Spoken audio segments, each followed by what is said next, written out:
I ran into an accident just right now. So medyo ako'y a bit of stress about dun sa nangyari. So ang kwento,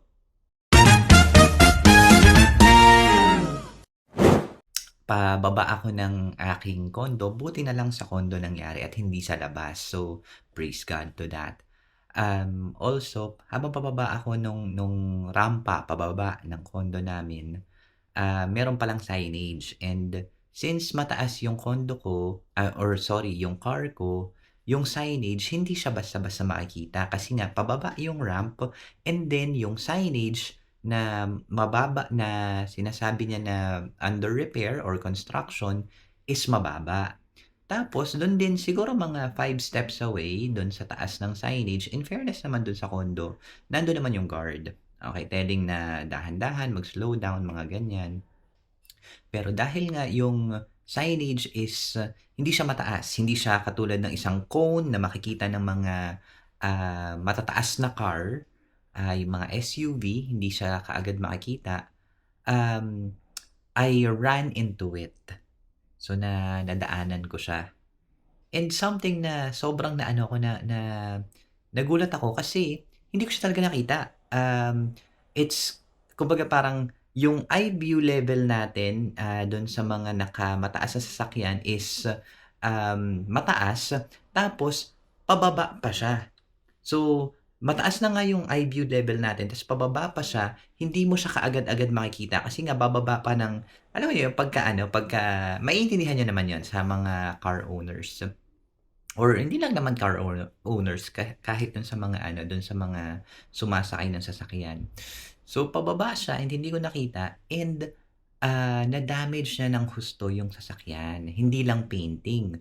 Kasi yung nilagay din nila is something na hindi rin siya gano'ng ka-friendly for cars. Kasi ang nilagay nila is bakal. So yan, nakikita niyo naman sa ano, sa picture.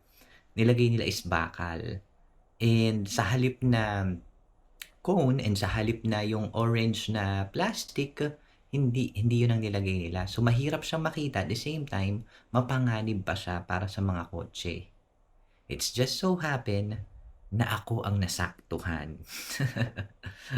So, kanina talagang sobrang na-stress ako, na parang paano ba ito, paano ipapagawa ito, kasi tumutulo ang fluid. Hindi naman siya yung gasolina. Good thing hindi siya yung gasolina, pero kita mo na tumutulo ang fluid. And habang tumutulo ang fluid, syempre mapapaisip ka, ano ba yun? Pero kung gasolina yun, maaamoy mo kaagad eh. Pero sa harap kasi banda, kaya alam ko kaagad na hindi gasolina yon. And akala ko nung una, it's a brake fluid. So, since kala ko brake fluid at nasa pababa ako naka-hazard, hindi namin basta-basta tinanggal sa pagkaka-handbrake kasi baka mamaya hindi kumagat yung brake. Hindi ako magaling sa kotse. And, luckily merong isang tumawag, blessing in disguise, na hindi tumawag, merong isang pumunta na maintenance ng condo and sinabi niya na, "Sir, it's coolant. Coolant po 'yan kasi yung kulay." And totoo naman, nung pina-check ko, coolant nga siya. Pina-check ko dun sa isang friend ko sa Messenger lang naman, coolant nga siya. So, kumbaga, right now, may nakausap na ako na pupunta para i-check bukas, para mapalitan ang dapat mga mapalitan. Ang ending is, ang tingin nung ano, nung marunong tumingin, hindi naman siya magaling, pero yung maintenance is may alam lang siya na parang, ay, baka hindi lang dapat, ano yan, ganito yung gagawin. Kasi, nung una, parang dapat papasakan lang namin, akala namin ganon. Pero hindi pala. So ano pala siya, it's more than that. Mas malaki yung ano niya, yung concern niya. So kaya ang gagawin namin is, tomorrow meron na akong nakausap para ayusin kasi ang nasira ay yung radiator, may nabasag. So nabasag yung radiator and then yung coolant tumapon. Hindi ko ano yung sasakyan, hindi ko ma-open kasi hindi siya puwedeng itakbo ng matagal kasi masisira ang makina. So sa akin, tingnan natin bukas kung anong mangyayari, pero right now, nandun ako sa state na, okay, kumalma ka lang, kumalma ka, everything will be fine, and nandoon ako sa idea na, it's okay, things happen. Ay part ng buhay natin 'yan and for sure naman ako maaayos 'yan. Ang gagawin ko na lang right now para matanggal ang aking mga isipin ay itutuloy ko ang dapat na pagka-cardio ko kasi 'yun naman talaga dapat yung gagawin ko. Kaya ako lumabas ng bahay para mag-badminton. Pero right now since hindi ako makaalis and good thing, praise God talaga hindi siya nangyari sa labas, magka-cardio na lang ako dito sa malapit sa'min. Ayan, so pero tuloy ko ang kuwento bukas. I see you. Kaysa tayo'y ma-stress, mag-workout na lang tayo. Napuknada ang ating badminton game. Kaya tayo ay mag-cardio na lang dito sa gym. Okay lang yan. Maayos natin yan. Thank you, thank you.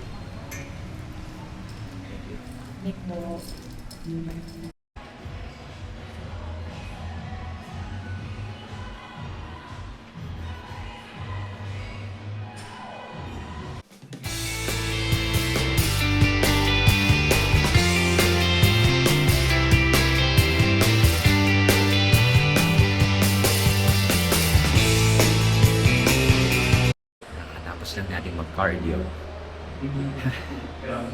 And syempre, iniisip ko pa rin yung nangyari. Pero we choose not to think negative about it. Maayos din yun. Everything will be fine. And buti na lang, isa sa mga thankful ako is I have savings. I have savings for emergency cases like this. So something that I am grateful about kasi napupunan natin siya with our profession and with our experiences in life. Ayan, let's go. Kanina, meron ako nakausap na mechanic. Actually, ang dami kong dinawagan na car mechanic regarding this. And most of them would say na since holiday ngayon, it's hard for them to send their mechanic. And the best possible way since Sunday today is to do it tomorrow morning. Early in the morning, gawin namin kaagad or papapuntahan nila kaagad. And okay lang naman, siyempre mas gusto natin ma-resolve na agad yung concern. Pero since hapon na kanina, ngayon gabi na, and wala na ring magsa-service para sa akin, and then kailangan ko na lang kumalma and hanapin or magintay ng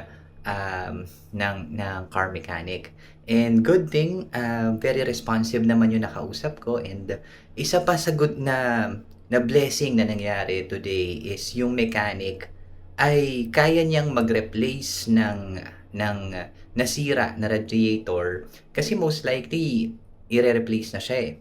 Na kaya niyang mag-replace and ire-replace niya dun sa mismong lugar kasi nga hindi ko na kayang dalhin ang sasakyan sa kanilang shop kasi ubos na yung coolant, as in drained. Drained ang coolant natin. So kaya I am happy dun sa nangyari, dun sa nahanap ko na mechanic, and pinagpe-pray ko na magaling silang gumawa, maayos silang gumawa at pulido silang gumawa. Update tayo. Ito na tayo sa next morning. So good morning. And ito na yung car natin.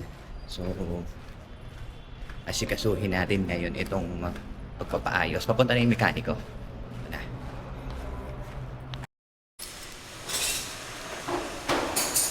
So, andito na ang mekaniko. Gawin nila yung sasakyan.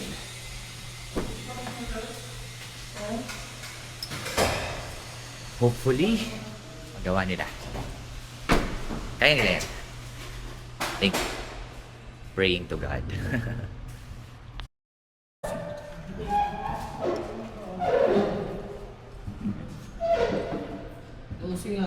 Si Sir Sanji. Sanji ba o Sanjay? Sanji po. Sanji. Yan, Sir Sanji. Ano sikat to siya?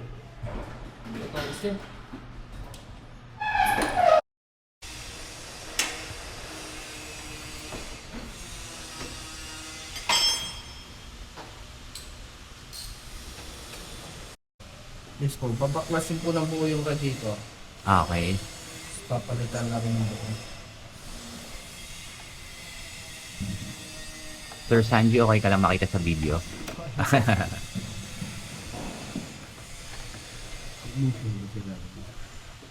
Walang pagilid eh. Kasi may tumusok, di ba, dun sa ilalim, and then nasaktuhan yung radiator. So, tumulo. Tapos yung coolant naubos. Kaya ngayon, binabaklas nila yung mga pyesa para makuha nila yung radiator.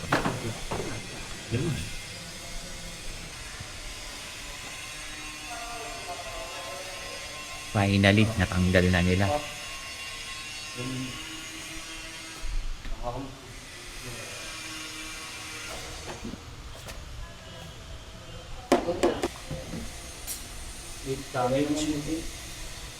Yan yung papalitan. Opo. Paano na yung gagawin natin, sir, ngayon? Dadali namin sa chef sir. Okay. Tapos pag may nakuha na, balik namin dito. Kasama yung bago. Okay. I-update na lang ito boss. Okay. Bali ang mangyayari, bibili sila ng pyesa, and then after nilang bumili ng pyesa, tsaka ikakabit yung pyesa na yun. So hopefully maging okay na after that and makabit nila na maayos. So, time check. Hapon na. After lunch na, it's almost, it's past 2 o'clock.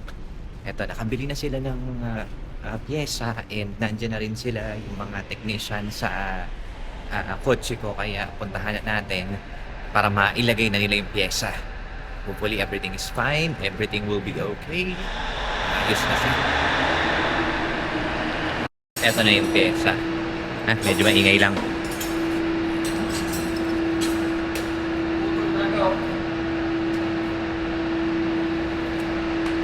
Ang mahal. Grabe.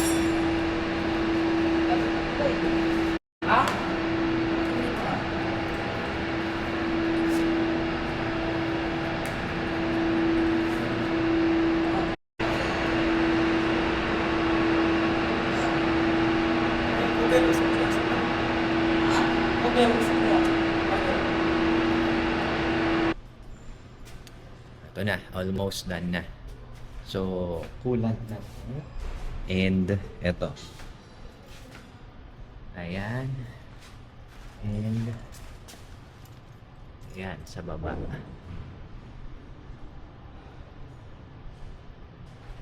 Ayan. Ayusin na lang yung coolant. Kasi kulang yung coolant na nadala nila. Dalawa lang yung nadala nilang coolant. Usually, 8 to 9 liters yung coolant na nilalagay. So, hopefully, maging okay na at makahanap sila ng coolant na kailangan. Kulay pink yung kailangan. Ko rin naman familiar doon.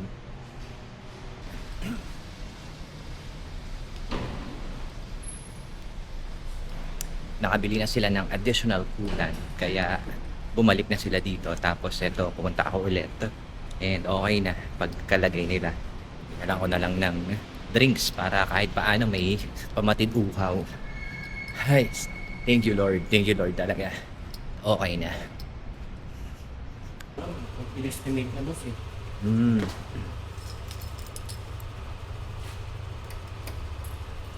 Yan na. Last, lalagay na nila yung coolant. Lagay na nila yung coolant. Tapos, okay na. Hopefully sakto na.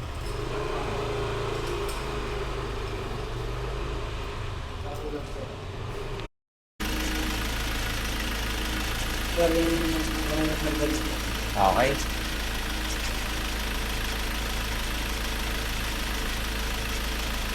Dalhin mo na, sir. Oo. Hindi ko na magagamit. Oo, hindi naman na magbabawas yun eh. Oo. Peter Sanji. Ay ka naman, sir. Punong-puno ng gold, si sir. Yun, okay na. Matakbo na. Mabayad na lang tayo.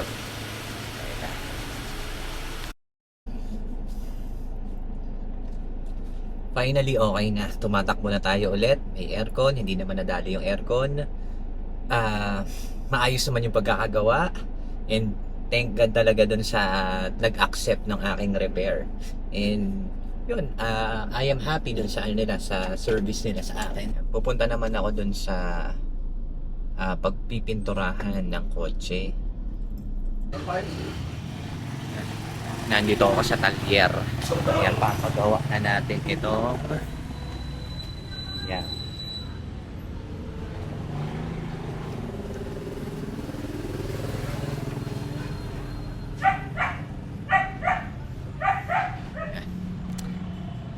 Mahal. Medyo mahal. Pero, kaya mo na para matapos. Ano pangalan niyo, sir? Ross? Ross. Si Sir Ross. Kagawa ng Everest. Ano? Matagal na daw siyang nagpipinta. 1991. Simula nung ano siya, binata. Mukha pa rin binata si Sir. Dito na ako tinabuhan ng puting buhok. Ilan? Dito sa shop na to? Sa pagpipinto. Magaganda. Okay. Ay, Mayapit, Makati, taga dito. Okay. Tapos ang gagawin mo, Sir, yung puti na pintura, Saka yung silver. tsaka yung silver. Bali, Yan. dalawang Tapos pipinturahan niya daw sa loob ng itim. Tapos yung 18. iitimin muna. Ayan, iiwanan ko muna ang kasa, sa talyer. Itong kotse ko. And hopefully, maayos agad bukas. And I am praying na maganda yung gawa. Ay, no, what a day. Pero at least gumagana na, di ba?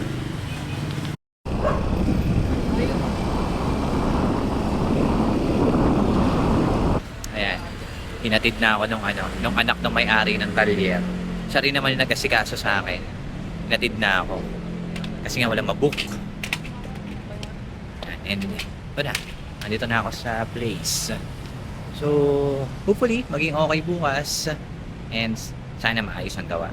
Yan, update ko kayo. Yan, si Sir Alcantara. Yan, nasikaso ko dun sa pagbabantay na may dinocument ko na. Ano masasabi mo, Sir, dun sa ano? Okay lang bang i-video ko? Okay lang, sir. Ano masasabi mo, Sir, sa nangyari dito? Actually, kanina, kinausap ko na yung PM project manager nyo. Ayan. Okay lang, okay lang. Yung sinabi ko sa kanya na yun, kinausap ko yung project manager.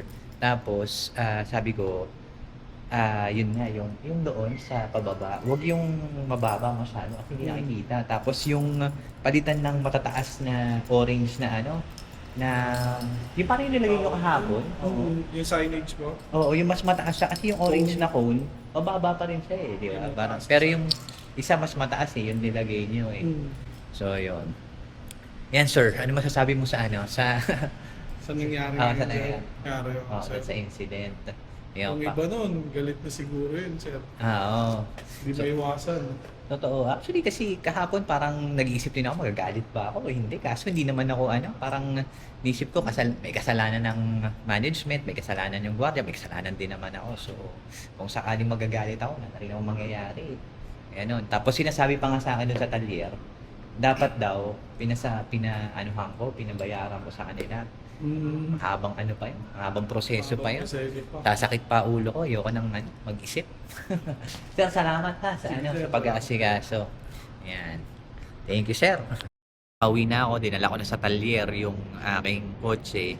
Ando na siya, babalikan ko bukas. Hopefully, maganda ang gawa. Sabi naman nila, maganda daw ang gawa. Pero eto, sa sobrang dami kong isipin, kaysa mag-isip ako na mag-isip, mag-workout na lang tayo.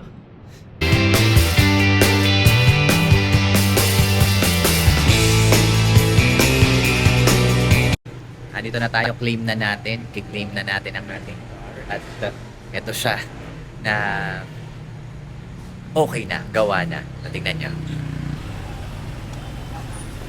Wala na ang gasgas. Dito sa baba. Wala na rin dito. Yan.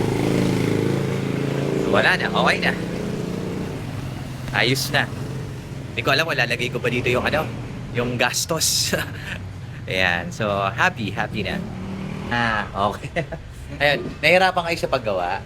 Medyo. Medyo. Hindi ka naman pinawisan, no? Oh. Medyo pinawisan ng konti. Dapat bibigyan niya ako ng discount, kaya akong bigyan ng discount. Nagdala pa nga ako ng ano eh, yung pang patayo. Pampatuyo? Okay. Blower. Ng blower, okay. Kaya sabi mo, dapat medyo na. Oo nga eh, kaso ang dami kong ginawa. Thank you sir ha. Thank you. Salamat din sir. Ayan. Iano sana kita kaso naka-machete ka eh. Ayan, thank you. Ayan. Dito ako nagpagawa. Ayan, sa kanila. Sa J&J. Ayan, sa J&J ako nagpagawa. And ang ganda ng gawa nila. Sila rin yung naglagay ng radiator. Sila rin na rin yung nagpintura. Okay naman. Super recommended. Ang dami ko natutunan. Mamaya kukwento ko sa inyo, ha? Thank you. Bye-bye. Yan. It's been weeks na rin since the incident happened. Na-test drive ko na yung sasakyan. Okay na yung sasakyan. Gumagana na siya ng maayos. Wala naman ako naging problem after that. And I am so happy dun sa nangyari. Kaya, share ko sa inyo yung 3 things na natutunan ko. Bukod dun, I also gained friends along the way. Isa na dun yung technician na tumulong sa akin. So, ano ba yung 3 bagay na natutunan ko? Number 1 is staying calm and being calm or choosing. Yan, choosing to be calm dun sa insidente. Yung number 2, it works hand in hand. Actually, silang 3. Yung number 2 is simply focus on the solutions. Ano yung mga dapat mong gawin? Ano yung dapat mong susunod mong gagawin to solve that? Ano ba dapat yung the best choice and the best decision kasi kailangan ng mabilis na solution para dun sa incident na yon. And if you will not choose to be calm, then baka hindi mo rin maibigay yung tamang solusyon na magwo-work para sa iyo at that very moment. Yan. And number 3 is to have your savings in place. Yun ang isa sa magpapakalma sa iyo at saka magbibigay sa iyo ng possible solution kasi you know that you have the capacity to solve that problem because you have the means to do that. And along the way kasi for sure naman kikitain mo rin naman yung magagastos mo for that. And because you choose to save, because you have the discipline to save for your future, ang mantra ko kasi is I am not saving for emergency. Yan. I am saving to have a better life for my future. Maging maganda yung future ko. Kumbaga yun yung minamanifest natin. Kasi para sa akin, kung sakali na ang lagi kong ginagawa is I'm saving kasi baka mamaya magkaroon ng emergency, hindi baka mamaya puro yun ang mamanifest ko tapos puro emergency na lang yung mangyari sa akin. So hindi ko siya ganun tinitake. I don't know about you. Pero yun, because you have the means to solve your problem, nakakapag-isip ka ng kalmado at nakakapag-create ka kaagad ng solution for yourself. So yun lang. Those are the things that I've learned. I can say na I gained so much. I gained a lot. Knowledge, emotions, and also friends. Thank you so much for watching and I hope to see you on my next videos.